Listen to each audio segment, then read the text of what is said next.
በፍጹም ዲቪደንድ የአንድን ተቋም የአክሲዮን የገበያ ዋጋ ቅንጣት ታክል ከፍም ዝቅም የማድረግ አቅም የለውም። የተወደዳችሁና የተከበራችሁ የብርሃን ፋይናንስ ቤተሰቦች በያላችሁበት ሰላማችሁ ብዝት ይበል እያልኩኝ በዛሬ ቪዲዮአችን የምናየው ዲቪደንድ ሪሊ የአንድን ተቋም የአክሲዮን የገበያ ዋጋ ከፍም ዝቅም የማድረግ አቅም ያለው ቫሪያብል ነው ወይ የሚለውን ጥያቄ አንስተን በሚገባ እናያለን። አንድ ተቋም ዲቪደንድ ሲከፍልና ያው ተቋም ዲቪደንድ ሳይከፍል ሲቀር የአክሲዮን የገበያ ዋጋው ምን ይመስላል? እንደው ሪሊ ይሄ ዲቪደንድ መክፈልና አለመክፈል የዛንን ተቋም የአክሲዮን የገበያ ዋጋን ከፍም ዝቅም የማድረግ አቅም ያለው ነጥብ ነው ወይ የሚለውን ዲቪደንድ ቲዎሪዎችን መነሻ በማድረግ በሚገባ ግልጽ በሆነ መልኩና ምናልባትም ለአንዳንድ ውሳኔዎቻችን በሚጠቅመን መልኩ እንረዳለን፣ አብረን እናያለን። ስለሆነም እናንተ እስከ ቪዲዮ ፍጻሜ ድረስ አብራችሁን ቆዩ። አብራችሁን የምትቆዩ ከሆነ ዲቪደንድ በአንድ ተቋም የአክሲዮን የገበያ ዋጋ ላይ የሚኖረውን ተጽዕኖ ፎርሹር ትረዳላችሁ። ከዛም በመነሳት የራሳችሁን የካፒታል ገበያ ተሳትፎ ማስተካከል የሚችሉበትን እድል ይፈጥራላችሁ ብዬ አስባለሁ። እንደሚታወቀው ዲቪደንድን በተመለከተ ሁለት ዋና ዋና ቲዎሪዎች አሉ። ሪሊ ዲቪደንድ የአንድን ተቋም የአክሲዮን የገበያ ዋጋ የመጨመር አቅም አለው የለውም የሚለውን እነዚህን ቲዎሪዎች መነሻ በማድረግ በሚገባ ማየትና ግልጽ ማድረግ እንችላለን። አንደኛውና የመጀመሪያው ቲዎሪ ዲቪደንድ ኢሬሌቫንስ ቲዎሪ ይባላል። ይሄ ቲዎሪ ምንድነው አርጊው የሚያደርገው? ዲቪደንድ ፔአውት የአንድን ተቋም የአክሲዮን የገበያ ዋጋ የመቀየር አቅም የሌለው ቫሪያብል ነው ብሎ ነው የሚያምነው። ዲቪደንድ ከፈለም አልከፈለም አንድ ተቋም የአክሲዮን የገበያ ዋጋው በፍጹም አፌክት አይደረግም። የዛ ተቋም የአክሲዮን የገበያ ዋጋው ከፍም ዝቅም ከሚያደርጉ ዋና ዋና ቫሪያብሎች መካከል ዲቪደንድ ፔአውት አንዱ አይደለም። የተቋማትን የአክሲዮን የገበያ ዋጋ ከፍም ዝቅም የሚያደርገው የዛ ተቋም ኢርኒንግ ፓወሩ እና ያለው የኢንቨስትመንት ፖሊሲ ነው ብሎ ነው የሚያምነው። ኢርኒንግ ፓወሩ ፕሮፊታቢሊቲው ጥሩ ከሆነ እና ያንን ፕሮፊታቢሊቲ ማስቀጠል የሚችል ጥሩ የሆነ የኢንቨስትመንት ፖሊሲ ካለው አሁን ዲቪደንድ ከፈለም አልከፈለም የዛ ተቋም የአክሲዮን የገበያ ዋጋ በፍጹም አፌክት አይሆንም። ዲቪደንድ ፔአውት የአክሲዮን የገበያ ዋጋ ላይ ምንም አይነት ኢምፓክት የለውም። ከዲቪደንድ ፔአውት ይልቅ የአክሲዮንን የገበያ ዋጋ ከፍም ዝቅም የማድረግ አቅም ያለው የዛ ተቋም ኢርኒንግ ፓወሩና ያንን ኢርኒንግ ፓወሩን ማስቀጠል የሚችልበት የኢንቨስትመንት ፖሊሲው በዋናነት የሚጠቀስ ጉዳይ ነው የሚል አርጊውመንት ነው። ይሄ ዲቪደንድ ኢሬሌቫንስ ቲዎሪ ይሄን ነው እንግዲህ ፕሮፖዝ የሚያደርገው። እናንተ የራሳችሁን ምልከታ ነው ዲቪደንድ ፔአውትማ የራሱ የሆነ ኢምፓክት አለው ከዚህ ፐርስፔክቲቭ ብላችሁ ጀጅ ማድረግ ትችላላችሁ። ዋቴቨር ግን ይሄ ቲዎሪ ዲቪደንድ ፔአውት የተቋም የአክሲዮን የገበያ ዋጋ ከፍም ዝቅም የሚለው በዲቪደንድ ፔአውት ሳይሆን በዛ ተቋም በኢርኒንግ ፓወሩና አጠቃላይ ፕሮፊታቢሊቲውን ለማስቀጠል ያለው የኢንቨስትመንት ፖሊሲ ነው የገበያ ዋጋውን ከፍም ዝቅም የማድረግ አቅም አለው የሚል ትልቅ የሆነ አርጊውመንት በጣም ዌል ናውን የሆነ ዲቪደንድ ቲዎሪ ነው። አክቹሊ ይሄ ቲዎሪ መነሻ እንትሮች አሉት፣ አሲዩም የሚያደርጋቸው አሳምፕሽኖች አሉት። ከነዚህ አሳምፕሽኖች መካከል አንደኛውና የመጀመሪያው ፐርፌክት ማርኬት አለ ብሎ ነው የሚያምነው። ፐርፌክት ማርኬት አለ ማለት ምንም አይነት ታክሶች የሉም። ዲቪደንድ ስንቀበል ምንም አይነት ዲቪደንድ ኢንካም ታክስ የለም ብሎ ነው የሚያምነው። አክሲዮኖችን ስንገዛ ወይም ደግሞ ስንሸጥ ምንም አይነት ትራንዛክሽን ኮስቶች የሉም ብሎ፣ ብሮከሬጅ ኮሚሽኖች የሉም ብሎ፣ ምናልባትም ምንም አይነት የመረጃ ልዩነትም ጭምር የለም። እንደዚህ በሆነበት ኢንቫይሮንመንት ከሆነ ዲቪደንድ ፔአውት ምንም አይነት ኢፌክት ወይም ደግሞ ኢምፓክት የለውም ነው የሚለው። ነገር ግን እንደው ሪል ሲቹዌሽን ላይ ይሄ አሳምሽን ይሰራል ወይ የሚል ምልከታችሁን አካቱበት። በየትኛው ዓለም ፕራክቲካል በሆነ መልኩ እነዚህ አሳምሽኖች እውነት ይሆናሉ?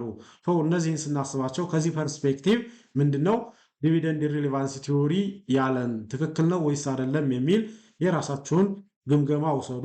ሁለተኛውና ሌላኛው ዌል ናውን የሚባለው የዲቪደንድ ቲዮሪ ዲቪደንድ ሪሌቫንስ የሚባለው ቲዮሪ ነው። ይሄ ቲዮሪ ደግሞ በተቃራኒው ዲቪደንድ ፔአውት የአንድን ተቋም የአክሲዮን የገበያ ዋጋ ላይ ከፍም ዝቅም የማድረግ አቅም ካላቸው ቫሪያብሎች መካከል አንዱ ነው የሚል አርጊውመንት ያለው ቲዮሪ ነው። የተቋማት ኢርኒንግ ፓወር እና ኢንቨስትመንት ፖሊሲያቸው እንዳለ ሆኖ ዲቪደንድ ፔአውታቸው ደግሞ ሌላኛ የአክሲዮን የገበያ ዋጋቸውን ከፍም ዝቅም እንዲል ከሚያደርጉ ቫሪያብሎች መካከል አንዱ ነው የሚል እይታ ምልከታ ያለው በዛ መልኩ አርጊው የሚያደርግ ቲዮሪ ነው። ይሄ ቲዮሪ ምንድነው ፐርሲቭ የሚያደርገው? ቅድም ያልኳችሁ እነዚህ ኦል አዘር ቲንግስ ሪሜን ኮንስታንት የሚባሉት አሳምሽኖቹ ሊሆኑ የሚችሉበት ኢንቫይሮንመንት የለም። እነዚህ የማይሆኑ ከሆነ ደግሞ ዲቪደንድ ፔአውት የራሱ የሆነ ኢምፓክት አለው። የአንድ ተቋም የአክሲዮን የገበያ ዋጋ ከፍም ዝቅም እንዲል ማድረግ ይችላል። ስለዚህ ዲቪደንድ ፖሊሲን አይተን ነው ኢንቨስት ስናደርግ ኢንቨስት ማድረግ ያለብን የሚል አይነት አርጊውመንት ያለው እይታ ያለው ቲዮሪ ነው። ስለዚህ ይህን ቲዮሪም ደግሞ በሌላኛ ሳይድ ኮንሲደር ማድረግ ይኖርብናል። ይሄ ቤዚካሊ ምንድነው ሁለት ነገሮችን ኮንሲደር ያደርጋል። አንደኛውና የመጀመሪያው ዲቪደንድን ዲማንድ የሚያደርጉ ኢንቨስተሮች አሉ።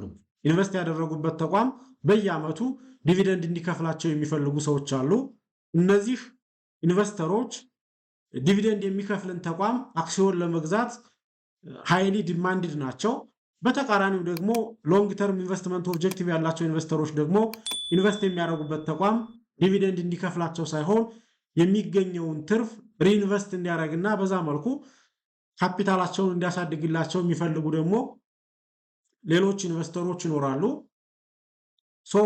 እነዚህ ኢንቨስተሮች ደግሞ ዲቪደንድ የሚከፍልን ተቋም አክሲዮን የመግዛት ፍላጎት የላቸውም።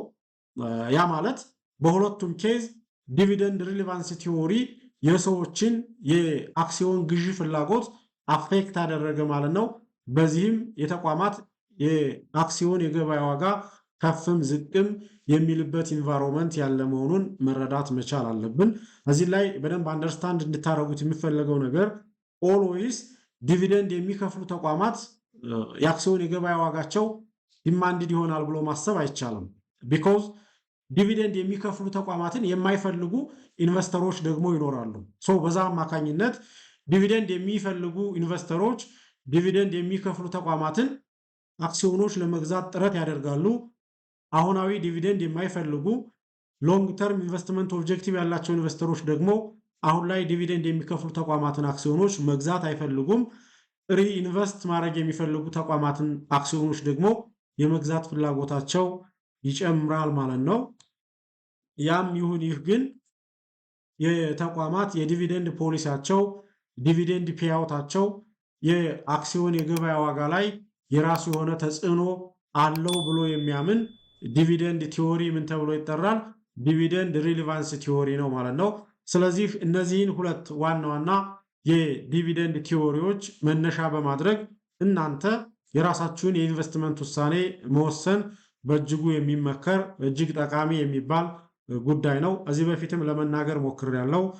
ቲዮሪዎችን ማጣቀስ አጠቃላይ የካፒታል ገበያ ተሳትፏችንን ፕሮፌሽናል ማድረግ በእጅጉ ጠቃሚ ነው። ቢኮዝ የካፒታል ገበያ በራሱ ግሎባል ነው። ግሎባል እንደመሆኑ መጠን ዝም ብለን በመሰለኝና በደሳለኝ ብቻ የምንመራው አለመሆኑን በመረዳት በዚህ ጉዳይ ቢሃይንድ ቲዎሪዎች ምን ይላሉ ብሎ ማሰብ በእጅጉ ያስፈልጋል። ብዙዎቻችን ዲቪደንድ የሚከፍል ተቋም ብቻ የአክሲዮን የገበያ ዋጋው ውድ የሚሆን ይመስለናል፣ ተፈላጊ የሚሆን ይመስለናል። ነገር ግን በተቃራኒው ደግሞ ዲቪደንድ የሚከፍሉ ተቋማት የማይወደዱበት በተለይ እነዚህ ሎንግ ተርም የኢንቨስትመንት ኦብጀክቲቭ ያላቸው ኢንቨስተሮች ዲቪደንድ በኃይለኛው የሚከፍሉ ተቋማትን አይፈልጉም። ከዛ ይልቅ ዲቪደንድ የማይከፍሉና የሚያገኙትን ትርፍ ሪኢንቨስት የሚያደርጉ ተቋማትን፣ አክሲዮኖች ዲማንድ የሚያደርጉ ሌሎች ኢንቨስተሮችም ጭምር ያሉ መሆኑን በመረዳት የእናንተን ለምሳሌ እናንተ አሁናዊ ዲቪደንድ ከመቀበል ይልቅ ዲቪደንዳችሁን በዲቪደንድ መልኩ የምታገኙትን ብር መልሶ ኢንቨስት የሚያደርግላችሁ ተቋም የምትፈልጉ ከሆነ ዲቪደንድ ፖሊሲውን አይታችሁ ዲቪደንድ የመክፈል ቴንደንሲው ከፍ ያለ ተቋምን አክሲዮን ከመግዛት ይልቅ ዲቪደንድ የማይከፍልንና ሪኢንቨስትመንት ላይ ፎከስ የሚያደርግ ተቋምን መምረጥ በእጅጉ የሚመከርና የሚበረታታ ጉዳይ ነው። ስለዚህ እንደነዚህ አይነት ውሳኔዎችን ስትወስኑ የእናንተን የኢንቨስትመንት ኦብጀክቲቭ አላይን ማድረግ በእጅጉ ጠቃሚና አስፈላጊ ነው ብዬ አስባለሁ። በቀጣይ ቪዲዮ የምሰራላችሁ እና ምናልባትም ብዙዎቻችሁን ይጠቅማል ብዬ የማስበው አሁን ላይ ዲቪደንድ ከመቀበል ይልቅ ምናልባትም ወደፊት ሪኢንቨስት እየተደረገ የሚኖረን ካፒታል እንዲጨምር እንፈልጋለን። እንደነዚህ አይነት ኦብጀክቲቭ ያላቸው ዲቪደንድ ፖሊሲ ያላቸው ተቋማትን እንዴት እንመርጣለን የሚል ጥያቄም ስለጠየቃችሁኝ እሱን የተመለከተ ቪዲዮ ቀጣይ እሰራላችኋለሁ። እሱንም እንድጠብቁ ለማለት ነው። ለዛሬ የነበረኝ ቆይታ ይህንን ይመስላል። ምናልባት ቪዲዮው ጠቃሚ ሆኖ ካገኛችሁት ላይክ እንድታረጉት፣ ሼር እንድታረጉት እና ለቻናሉ አዲስ ከሆናችሁ ደግሞ ቻናሉን ሳብስክራይብ በማድረግ የቻናሉ ቤተሰብ እንድትሆኑ በአክብሮት ጋብዛለሁ። ታንኪዩ